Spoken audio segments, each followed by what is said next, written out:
Bien-aimés frères et sœurs, amis de Racine World TV, bonjour. C'est votre coach, votre frère Amoussou Louis.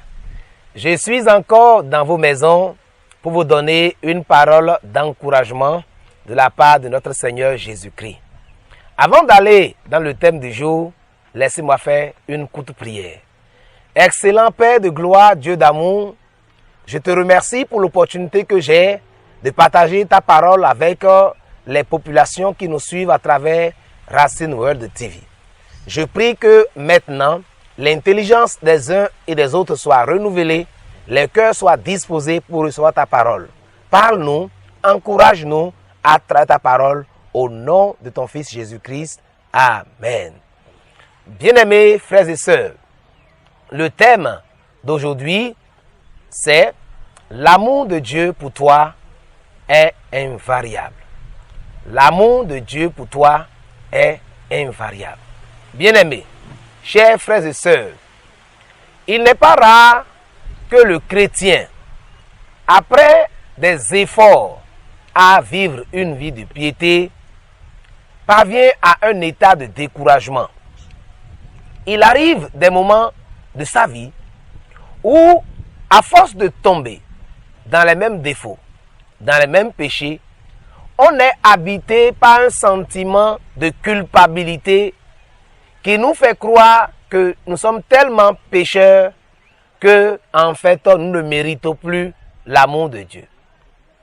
Et on ne mérite plus de s'approcher de Dieu pour prier ou pour lire la Bible. On a comme impression que le Seigneur ne va plus nous écouter ou que le Seigneur ne nous écoute pas. Bien-aimés, je voudrais à travers cette exhortation, ce message de ce jour, vous dire que l'amour de Dieu pour vous est invariable. Dans quel sens cet amour-là est invariable? Nous ne sommes pas en train de dire ici que l'amour de Dieu ne grandit pas, parce qu'il y a des aspects de la vie du chrétien. Jésus dit, si vous m'aimez, gardez mes commandements.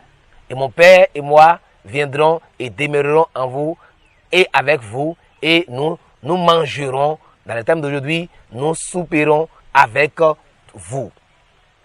C'est-à-dire que lorsque nous obéissons à Dieu, quand nous observons son commandement, Dieu trouve plus de plaisir à être avec nous. Ça, c'est une vérité. Mais il arrive que le chrétien a comme impression que c'est parce qu'il est juste, parce qu'il est bien, qu'il se comporte bien, que Dieu l'aime davantage, que Dieu l'écoute parce qu'il est bien. Et quand il lui arrive de tomber, quand il lui arrive de connaître des moments de faiblesse, il se culpabilise et pense que l'amour de Dieu pour lui a diminué et qu'il ne mérite plus d'être avec Dieu. C'est l'intérêt de ce message. Ce message vise à dire à quelqu'un, ce n'est pas parce que tu es bon que Dieu t'aime. Ce n'est pas parce que tu es mauvais que Dieu ne t'aime pas. En réalité, Dieu t'a aimé le premier. Il t'a aimé avant même que tu n'acceptes Jésus comme ton Seigneur. Et c'est parce qu'il nous a aimé le premier qu'il a envoyé Jésus qui accepta de prendre la forme humaine et mourut à la croix du calvaire pour que nous soyons réconciliés avec Dieu. Et Dieu qui nous a sauvés par ce sang précieux, le sang de Jésus, ne peut pas nous abandonner juste parce que nous sommes tombés dans nos péchés, entre griffes dit millions. Je voudrais donc lire un petit passage de la Bible pour nous encourager et dire à quelqu'un, s'il t'est arrivé de tomber, ce n'est pas encore la fin du monde si tu es encore vivant.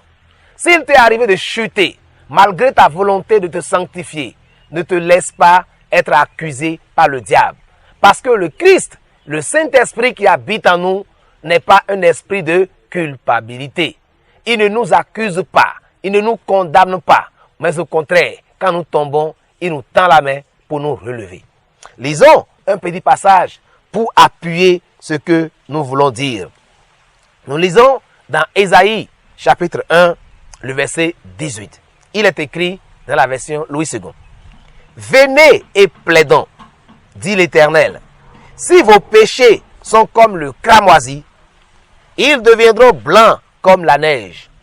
S'ils sont rouges comme la pourpre, ils deviendront comme la laine. » Alléluia. Il est en train de dire, si tes péchés sont noirs comme le charbon, dans le thème africain, puisque le charbon, tout le monde connaît le charbon en Afrique. D'accord? Si tes péchés sont noirs comme même le charbon, ils deviendront blancs comme la neige. Il n'y a pas de neige en Afrique. Mais on a vu la neige à la télévision, c'est des cristaux qui sont blancs. S'ils sont rouges même comme le sang, ils deviendront blancs comme la laine. La laine, c'est une forme de métal, de coton façon et qui a une couleur blanche. Est-ce que vous voyez? Donc le Seigneur veut dire, quelle que soit la gravité de péché que tu as commis et pour lequel tu n'arrives plus à prier, pour lequel tu n'arrives plus même à aller à l'église, pour lequel tu n'arrives même plus à être à l'aise pour demander des choses à Dieu, le Seigneur dit, viens et plaide. Viens et répands-toi. Viens et demande pardon. Je t'aime. Mon amour pour toi est invariable. C'est ça la leçon à retenir. Dieu ne t'aime pas parce que tu es bon. Quand tout va bien, quand tu ne pêches pas, quand tu payes ta dîme, quand tu es régulier à l'église, Dieu t'aime. Et dès que tu n'es plus régulier à l'église, Dieu ne t'aime pas. Non. L'amour de Dieu n'est pas semblable à l'amour des humains. Nous les hommes, quand un enfant se comporte bien, on a tendance à l'aimer, à le chérir, à le bénir. Mais l'enfant qui se comporte mal, on a tendance à ne pas l'aimer, à le haïr, à le déshériter, à l'abandonner. Dieu n'est pas comme ça. Bien-aimé, Dieu n'est pas comme ça. Dieu nous aime, même dans nos états les pires possibles. La Bible nous dit que la volonté de Dieu, dans Ézéchiel, la volonté de Dieu n'est pas que le pécheur meure, mais qu'il se répande et qu'il soit sauvé. C'est pourquoi Dieu tarde à venir. Pierre l'a dit, si le Seigneur tarde à venir, c'est pour accorder la grâce à ceux qui sont encore dans le péché de se repentir. Peut-être tu m'écoutes maintenant. Tu n'as pas encore donné ta vie à Jésus-Christ de Nazareth. La Bible nous déclare que c'est le seul chemin. Il n'y a pas un autre sauveur. Il n'y a pas une autre voie par laquelle un homme peut être réconcilié avec Dieu si ce n'est que Jésus-Christ. Répands-toi. Prends l'engagement d'abandonner tes péchés. Demande pardon pour tes péchés. Le Seigneur dit, il te les pardonnera. Il te lavera. 1 Jean 1, verset 9 nous dit, si tu confesses de ta bouche tes iniquités, tes péchés, il est juste et fidèle pour te pardonner et te laver de toutes tes fautes. C'est pourquoi ce matin, quel que soit le péché que tu as commis, où que tu sois actuellement, il y a encore de l'espoir pour toi. Pourvu qu'il y ait encore le souffle en toi, la grâce de Dieu est encore disponible si ton cœur est sincère à abandonner. Donc je te prie, je t'encourage à ne pas continuer à vivre dans la culpabilité. Le diable te dira, oh toi tu es chrétien depuis un nombre d'années là, comment tu peux vivre encore dans l'adultère? Comment tu peux encore voler? Comment tu peux encore être rancunier? Comment tu peux encore faire ceci? Bien-aimé, la voix qui accuse, c'est celle du diable. Mais la voix qui nous dit, répands-toi, viens, je t'aime, viens, je t'aime, abandonne, c'est la voix du Seigneur. C'est le message que j'ai pour toi aujourd'hui. Ne te décourage pas parce que tu es tombé. Lorsqu'un enfant tombe, il se relève et il essaie encore. Lève-toi, demande le secours de Saint-Esprit, demande l'aide de Dieu. Le Seigneur te lave de tout péché. Et la Bible dit que Dieu n'est pas comme les hommes. Nous avons souvent tendance à croire que, comme nous les hommes, on n'oublie pas nos péchés, nos faiblesses d'il y a 20 ans, 30 ans. Dieu n'oublie pas. Dieu lui dit, si je te pardonne là, j'oublie. Les péchés que tu as commis il y a 10 ans, c'est effacé. Il y a hier, quand tu as demandé pardon là, c'est effacé. Dieu s'en souvient même plus. C'est ça la différence entre Dieu et toi, entre Dieu et moi. Dieu, il oublie le mal qu'on a commis si nous venons en disant, Seigneur, Jésus est mort à ma place. Il a pris mes péchés. Pardonne-moi et restaure-moi. Je prie pour toi, si tu as envie que le Seigneur te restaure. Si tu as envie de repartir à zéro, d'abandonner tes péchés, le Seigneur t'accorde un nouveau jour. Seigneur, merci pour cette dame. Merci parce qu'elle prend l'engagement de se repentir de l'adultère, de se repentir de la vie avec le mari d'autrui, de se repentir du vol, de la calomnie, de la sorcellerie, de toute forme de méchanceté.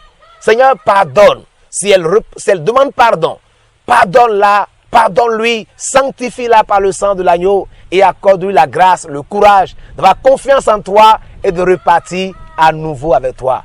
Merci Seigneur de les restaurer, de les sanctifier, de les purifier et de les bénir au nom puissant de Jésus. Amen. C'était votre coach Amoussou Louis.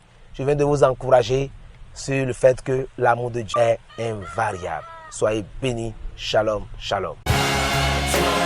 gloire.